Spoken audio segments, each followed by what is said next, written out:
सामान लेकर बहन के गांव पहुंचा। बहन के घर जाने पर बहन की देवरानी बोली, भाभी जी आपके भाई आए हैं। तो बहन ने पूछा कैसे आए हैं और क्या पहना है। तब देवरानी ने कहा पैदल आए हैं, फटी पगड़ी फटी धोती पहने हैं। तो बहन बोली मेरे ससुर हवेली के सामने दुकान में बैठे हैं, मुझे शर्म आती है। भाई को बोलो पीछे के दरवाजे से आए। भाई के आते ही बहन ने भाई को एक कमरे में बंद कर बाहर से ताला लगा दिया। एक तरफ लड़की का विवाह हो रहा था, गाजे बाजे बज रहे थे, अतिथियों को भोजन कराया जा रहा था और दूसरी तरफ भाई को कोई भी पानी तक पूछने वाला नहीं था। तभी भांजे की बहू को दया आई और उसने दरवाजा खोल दिया। दरवाजा खुलते ही भाई वहां से भागा। 2 दिन के भूखे प्यासे रहने के कारण उसे चक्कर आने लगे। रास्ते में एक गणेश जी का मंदिर था, वहां जाकर वो गिर गया और रोते रोते गणेश भगवान को अपनी व्यथा सुनाई और बोला, हे गणेश जी महाराज, आज मेरी गरीबी के कारण से मेरी सगी बहन ने मुझे धिक्कार दिया। घर जाने पर मेरी पत्नी मेरे बच्चे जब पूछेंगे कि विवाह से क्या मिठाई लेकर आए हो तो मैं क्या जवाब दूंगा। तब गणेश जी को उस पर दया आ गई और गणेश जी भगवान बोले, मेरे बगीचे से ककड़ी और तरबूज तोड़ कर ले जा। तब भाई ने ककड़ी तोड़कर झोला भर लिया और अपने घर गया। घर जाते ही बच्चों ने पूछा, पिताजी बुआ के यहाँ से हम लोगों के लिए क्या लाए हो। झोला खोलते ही छोटे तरबूज सोने के गेंद में बदल गए, बाकी तरबूज काटने से हीरे मोती निकले। पत्नी बोली, आप बहन के घर से इतना कुछ क्यों लाए? आपकी बहन ने हम लोगों को बहुत ज्यादा दे दिया है। भाई ने कुछ भी जवाब नहीं दिया। गणेश भगवान की कृपा से उनके दिन बदल गए। भाई का काम धंधा जोरों से चलने लगा। धीरे धीरे गहने कपड़े रहने के लिए मकान बन गए। पत्नी बोली, एक बार ननद जी को बुला कर लाओ। तो भाई ने नए कपड़े नए जूते पहनकर रथ में बैठकर बहन को लेने गया। देवरानी बोली, भाभी जी आपके भाई आए हैं। बहन ने पूछा, कैसे आए हैं और क्या पहना है। तब देवरानी बोली, रथ में बैठकर खूब ठाट बाट से आए हैं। बहन बोली, मेरे भाई को बोलो कि हवेली के सामने से आए, मेरे ससुर देवर जेठ देखेंगे। भाई का बहन ने खूब स्वागत सत्कार किया। भाई बोला, बहन मैं तुम्हें लेने आया हूँ। तब बहन ने कहा, मुझे भी बहुत दिन हो गए हैं, चलो मैं चलती हूँ। भाई बहन को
गणेश जी को श्राप दे दिया कि उनका ब्रह्मचर्य टूटेगा और उनके 2 विवाह होंगे। इस बात पर गणेश भगवान भयंकर क्रोधित हो उठे, क्योंकि एक तो वह स्त्री है, इसलिए ध्यान भंग करने पर भी गणेश जी ने कुछ नहीं कहा और इतनी विनम्रता से बात करने पर भी उन्हें श्राप दिया गया।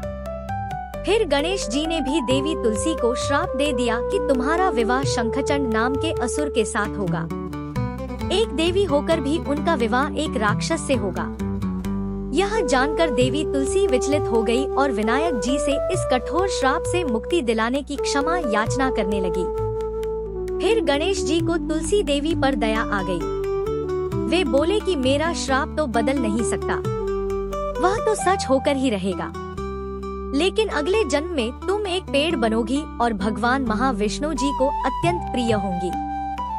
उनकी पूजा में भी तुम्हारा एक महत्वपूर्ण स्थान होगा और कलयुग के इंसानों को तुम मोक्ष का मार्ग दिखाओगी। लेकिन तुमने मेरा तप भंग किया है और मुझे ब्रह्मचारी होकर भी 2 विवाह का श्राप भी दिया है, इसलिए मेरी किसी भी प्रकार की पूजा में तुम निषिद्ध रहोगी। इस प्रकार देवी तुलसी गणेश भगवान की पूजा में निषिद्ध हो गई। प्रेम से बोलिए गणेश भगवान की जय। आइए सुनते हैं गणेश जी के विवाह की कथा।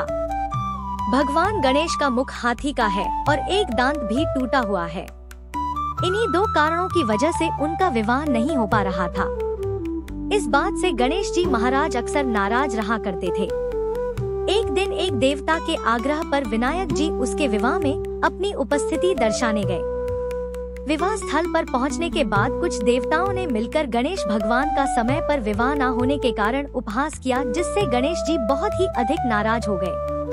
उसी दिन उन्होंने ठान लिया कि जब तक मेरा विवाह नहीं होता तब तक मैं किसी भी देवता का विवाह नहीं होने दूंगा। गणेश भगवान के पास विवाह और अन्य संदेश लाने का काम उनके प्रिय वाहन मूषक राज करते थे। अब मूषक राज जब भी किसी देवता के विवाह का समाचार लाते तब गणेश जी उसे आदेश देते और मूषक राज अपनी सेना के साथ जाकर उस विवाह के मंडप को गिराकर तहस-नहस कर देते और बारातियों को भी भगा देते। इस तरह गणेश जी और मूषक राज की मिलीभगत की वजह से किसी भी देवता का विवाह नहीं हो पा रहा था। गणपति जी के व्यवहार से तंग आकर सभी देवी देवता भगवान शिव और माता पार्वती जी के पास पहुंच गए और इस विराट समस्या का समाधान मांगने लगे। भगवान शिव और माता पार्वती ने कहा कि इसका हल तो आपको केवल ब्रह्मदेव जी के पास ही मिल सकता है, कृपा करके आप ब्रह्मलोक को जाएं। तब माता पार्वती और महादेव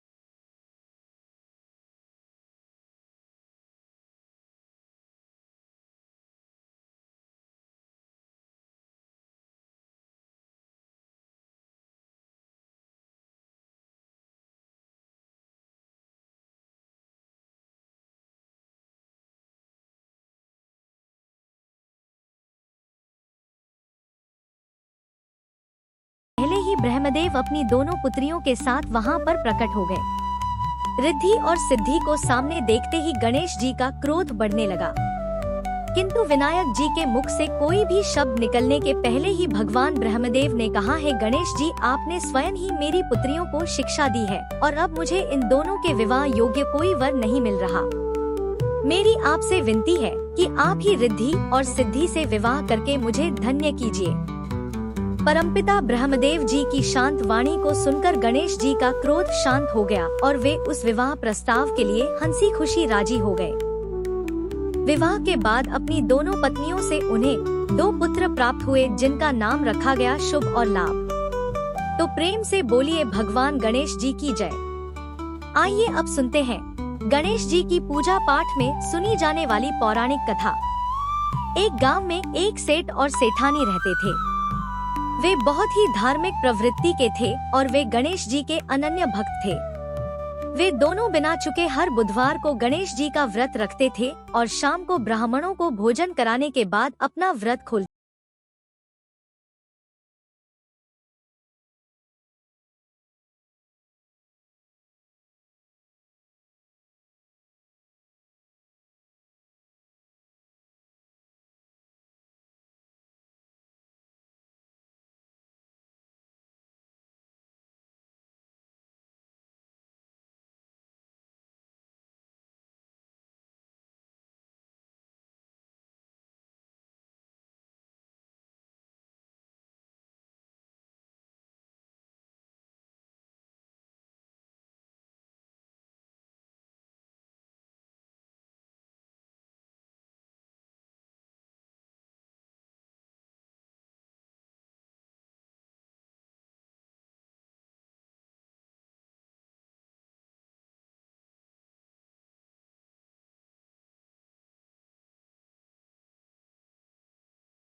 को खोजने की कोशिश की, लेकिन उन्हें बच्चे के माता पिता या बच्चे खोने की कोई खबर ही ना मिली।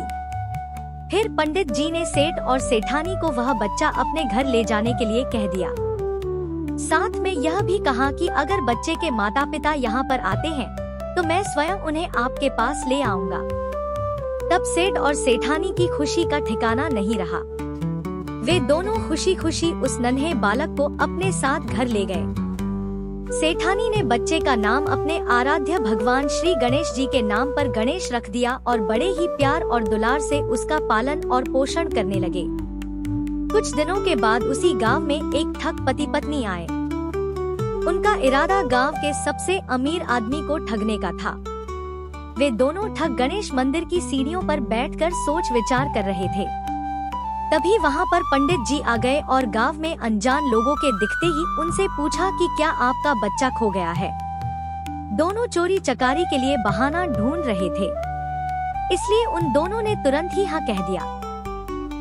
तब पंडित जी ने कहा कि चिंता की कोई बात नहीं है, आपका बच्चा एक सेठ जी के घर पर पल रहा है। पंडित जी उन दोनों ठग को सेठ जी के घर पर ले गए। गणेश के माता पिता आ गए हैं। यह खबर सुनकर सेठ और सेठानी बहुत दुखी हुए। सेठ जी ने उन दोनों पति और पत्नी को एक रात के लिए अपने अतिथि गृह में ठहराया। अब वह दोनों ठग सिर्फ मौके की फिराक में ही थे। उसी रात सभी लोग सो जाने के बाद वे ठग एक एक करके सभी कमरों की तलाशी करने लगे। फिर वे दोनों तिजोरी वाले कमरे में पहुंच गए। छानबीन के वक्त होने वाली छोटी मोटी आवाजों से सेठ जी का एक नौकर जग गया और आवाज की दिशा में तिजोरी वाले कमरे के नजदीक आ गया। उसने चुपके से अंदर जब झांक कर देखा तो दोनों ही मेहमान कीमती सामान चुरा रहे थे। नौकर ने यह देखते ही धीरे से उस कमरे के बाहर की कुंडी लगा दी और चोर चोर बोलकर पूरे घर में हल्ला मचा दिया। शोरगुल की आवाज सुनते ही घर के सभी लोग इकट्ठा हो गए। तब सेठ जी ने उन दोनों चोर पति पत्नी को कमरे से बाहर निकाला और सुबह ही पंचायत में हाजिर कर दिया। सेठ जी ने सरपंच जी को पूरा मसला बताया और कहा कि यह दोनों तो चोर हैं। अब हम पुत्र गणेश को इन दोनों को नहीं देंगे। लेकिन वे दोनों ठग पति पत्नी अपनी जिद पर ही अड़ गए और बच्चे को ले जाने की जिद करने लगे। सरपंच जी ने इस गंभीर समस्या का एक तोड़ निकाला। उन्होंने सेठानी और दूसरी औरत को गणेश जी के सामने खड़ा कर दिया और कहा, जिसके भी आंचल से दूध की धार गणेश के मुंह में जाएगी वह बालक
बुरे कर्म का प्रायश्चित तो करना ही पड़ेगा। इसलिए उन्होंने सेठ जी के यहाँ 12 साल के लिए नौकरी करने की ठान ली। उसके बाद अगले दिन सुबह विनायक जी एक 13-14 साल के एक लड़के के रूप में नौकरी मांगने के लिए धनीराम सेठ जी के घर पहुंच गए और उन्होंने सेठ जी को अपना नाम गणेश बताया। विनायक भगवान की बुद्धिमानी की परीक्षा लेने के बाद सेठ जी ने खुशी खुशी उसे नौकरी दे दी। अब गणेश भगवान एक सामान्य मानव के रूप में सेठ जी के घर पर ही रहने लगे। एक दिन सेठ जी की पत्नी शाम के समय घर का काम खत्म करने के बाद राख से हाथ धोने जा रही थी। यह देखकर गणेश जी ने सेठानी जी के हाथ पकड़कर जबरदस्ती मिट्टी से हाथ धुलवा दिए। गणेश जी की इस हरकत से सेठानी जी बहुत गुस्सा हुई और उन्होंने सेठ जी के कमरे में जाकर गणेश की शिकायत कर दी। सेठानी की सब बातें सुनने के बाद सेठ धनीराम ने गणेश को बुलाया और इस हरकत का कारण पूछा। तब गणेश जी बोले कि सेठानी शाम के समय राख से हाथ धो रही थी और ऐसा करने से घर की लक्ष्मी नाराज होती है, इसलिए मैंने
गणेश को बुलाया और पूछा कि तुमने ऐसा क्यों किया।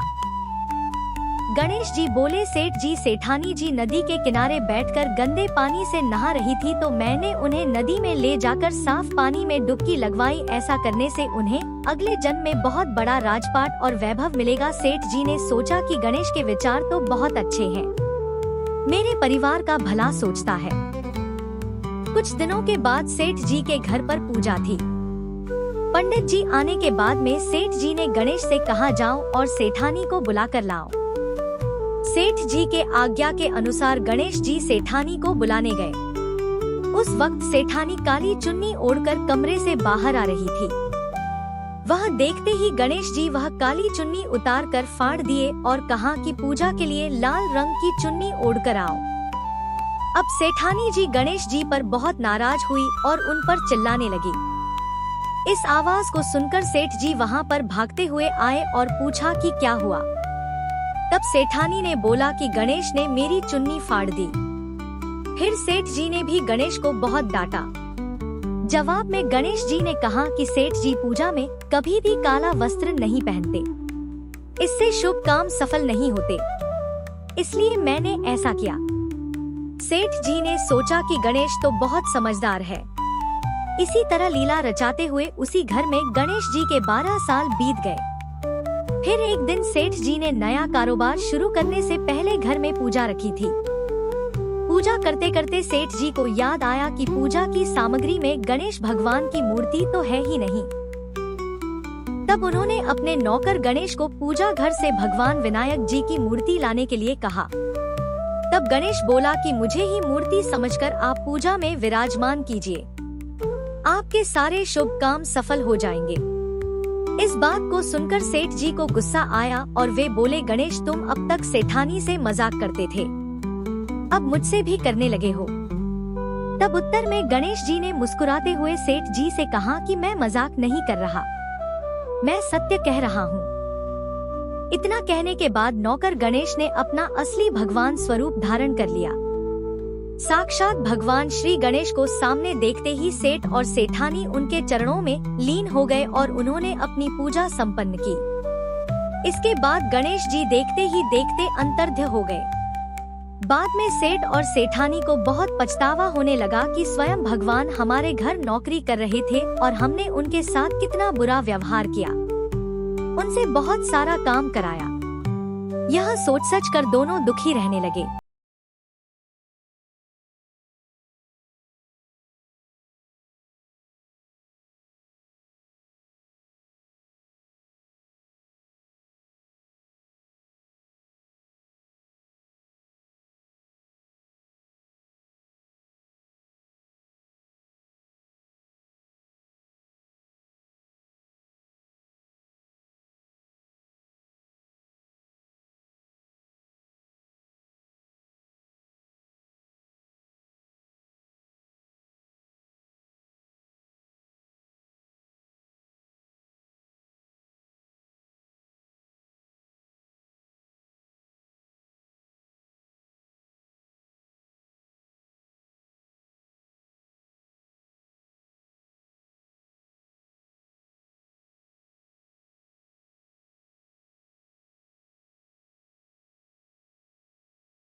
एक सबसे छोटी पुत्री थी। उसका नाम गौरी था। सेठ जी का भरा पूरा परिवार था। सेठ जी ने अपने सभी 5 पुत्रों का विवाह कर दिया था और जब छोटी बेटी गौरी विवाह के योग्य हुई तो उन्होंने उसका विवाह एक दूसरे नगर के अपने ही समान धनी परिवार में कर दिया। अब सेठ जी की पुत्री गौरी दुल्हन बनकर जिस घर में गई, वहाँ उसका पति अपने माता पिता का इकलौता पुत्र था। अब गौरी बड़ी ही प्रसन्नता पूर्वक अपने ससुराल में रहने लगी। गौरी बड़ी ही सदाचार, गुणवान तथा रूपवती थी। एक दिन की बात है, जब 1.25 महीना हो गया तब सास ने गौरी को रसोई संभालने के लिए दे दिया। रसोई की सारी बातें समझा दी। गौरी अपनी सासू माँ के पांव छूकर रसोई में प्रवेश करती है।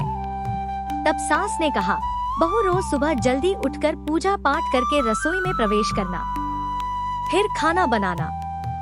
रोटी बनाते समय पहली रोटी गाय को और अंतिम रोटी कुत्ते की बनाना मत भूलना।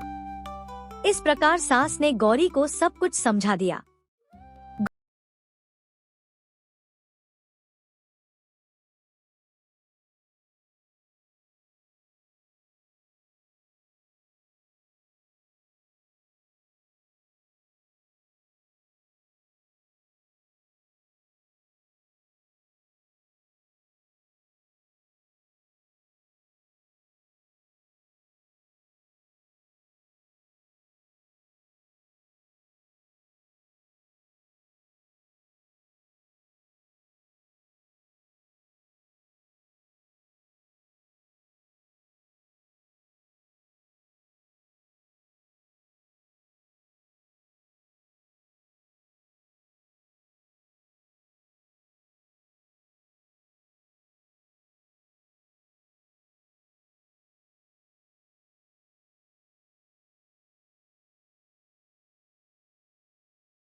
जितना भी आटा लगाती रोटियां उसे नहीं मिलती। यह हर रोज का काम हो गया था। वह सोचने लगी, आखिर कौन नहीं चाहता कि मैं रोटियां नहीं खाऊं, मैं पेट ना भरूं। गौरी इस आस में आटा ज्यादा गूंथती कि किसी ना किसी दिन तो उसे रोटियां मिलेंगी, किंतु ऐसा नहीं होता है। ऐसा करते करते वह बहुत कमजोर दुबली पतली हो गई। तो दोस्तों, ऐसे ही एक दिन की बात है, जब गौरी रसोई में सब्जियां काट रही थी तो गलती से चाकू से उसका हाथ कट जाता है और वह रोटियां नहीं बना पाती। तो उसकी सासू माँ ने कहा, बहू रहने दो, आज मैं रोटियां बना देती हूँ। तो गौरी ने कहा, नहीं सासू माँ, आप आटा लगा दीजिए, मैं रोटियां बना दूंगी। तो दोस्तों, उस दिन सासू माँ ने आटा लगाया और फिर बहू को दिया। बहू रोटियां बनाकर रख देती है। घर के सभी सदस्य रात के समय जब खाना खाने लगते हैं, सब लोग जब खाना खा लेते हैं, तब बारी आती है गौरी की। तो वह बहुत दुखी मन से खाना खाने बैठती है। वह सोचती है, आज तो सासू माँ ने आटा गूंथा है, वह भी बहुत कम। आज तो मेरे लिए रोटियां बची ही नहीं होंगी। यह सोचकर बहू मन ही मन बहुत दुखी होती है। किंतु जब वह रोटी के डिब्बे को खोलती है तो उसने देखा कि उसमें 4-5 रोटियां पड़ी है। यह देखकर बहू बहुत खुश होती है। अब क्या था, ऐसे ही 7 दिनों तक बहू की सासू माँ आटा गूंथने लगी और बहू रोटियां बनाती थी। बहू को रोज रोटियां मिलने लगी। इन 7 दिन बहू ने भर पेट खाना खाया। जब 8वां दिन आया तो बहू का हाथ भी ठीक हो गया था। तब सासू माँ ने कहा कि गौरी बेटा, क्या मैं आज आटा गूंथ दूं या फिर तुम आटा गूंथ लोगी? तब गौरी ने कहा, नहीं माँ, मेरा हाथ अब ठीक हो गया है, मैं आटा गूंथ दूंगी। उस दिन गौरी ने आटा गंथा और रोटियां बनाई। सबको प्रेम पूर्वक खाना खिलाया। जब उसके खाने की बारी आई तब उसने देखा कि रोटी के डिब्बे में तो रोटी है ही नहीं, पूरी रोटी खत्म हो गई। यह देखकर वह गौरी बहुत ही आश्चर्य में पड़ जाती है। वह सोचती है, जब तक सासू माँ ने आटा लगाया तब तक तो मुझे रोटियां मिलती थी, लेकिन जब से मैं आटा गूंथने लगी तो मुझे रोटियां ही नहीं मिलती, जबकि सासू माँ मुझसे बहुत ही कम आटा गूंथती। इसके बाद भी पूरा परिवार उसमें खा लिया करता था। ऐसी क्या बात है? यह सारी बातें सोचकर गौरी बहुत ही परेशान हो जाती है और दिन भर दुखी रहती थी।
करती थी और मैं भर पेट खाना खाती थी। लेकिन अब जब मेरे हाथ का घाव ठीक हो गया तब से मैं फिर से आटा गूंथने लगी और रोटियां बनाने लगी। अब मेरे लिए फिर से रोटियां नहीं बचती, मैं आधे पेट ही खाना खाती हूँ। अपनी बहू की बातें सुनकर सास को सब कुछ समझ में आ गया। उसने कहा, बहू यह शायद मेरी ही गलती है, मैंने तुम्हें सब कुछ बताया, सब कुछ सिखाया, लेकिन एक बात तो बताना भूल ही गई। ऐसा कहकर सास अपनी बहू का हाथ पकड़कर गौरी को रसोई में ले जाती है। एक परात में आटा निकालकर उस आटे को अच्छे से गूंथती है। गूंथने के बाद उस गूंथे हुए आटे पर अपनी उंगलियों के 5 छाप लगा देती है और कहती है कि बहू यह माँ अन्नपूर्णा का छाप होता है, उनका चिन्ह माना जाता है। आटा लगाने के बाद कोई भी स्त्री इस तरह छाप लगाती है तो उसके घर में बरकत होती है। इसका अर्थ यह है कि माँ अन्नपूर्णा की कृपा सभी परिवार वालों पर बरसे और कोई भी सदस्य भूखे पेट ना सोए। बहू मैं तुम्हें ऐसा बताना भूल गई। तुम आटा लगाते वक्त आटे पर अपनी 5 उंगलियों का छाप छोड़ देना और माँ अन्नपूर्णा तुम्हारे ऊपर अवश्य ही कृपा करेंगी। तुम कभी भी खाली भूखे पेट नहीं सोगी। यह बरकत का चिन्ह होता है। अब अपनी सासू माँ की बात सुनकर बहू हर रोज आटा गूंथती और फिर उस पर अपनी 5 उंगलियों की छाप छोड़ देती और फिर रोटियां बनाती। अब बहू को हर रोज रोटियां मिलने लगी। वह भर पेट भोजन करने लगी और स्वस्थ भी हो गई। माँ अन्नपूर्णा की कृपा उस पर बरसने लगी। उसके हाथ में माँ अन्नपूर्णा का वास हो गया।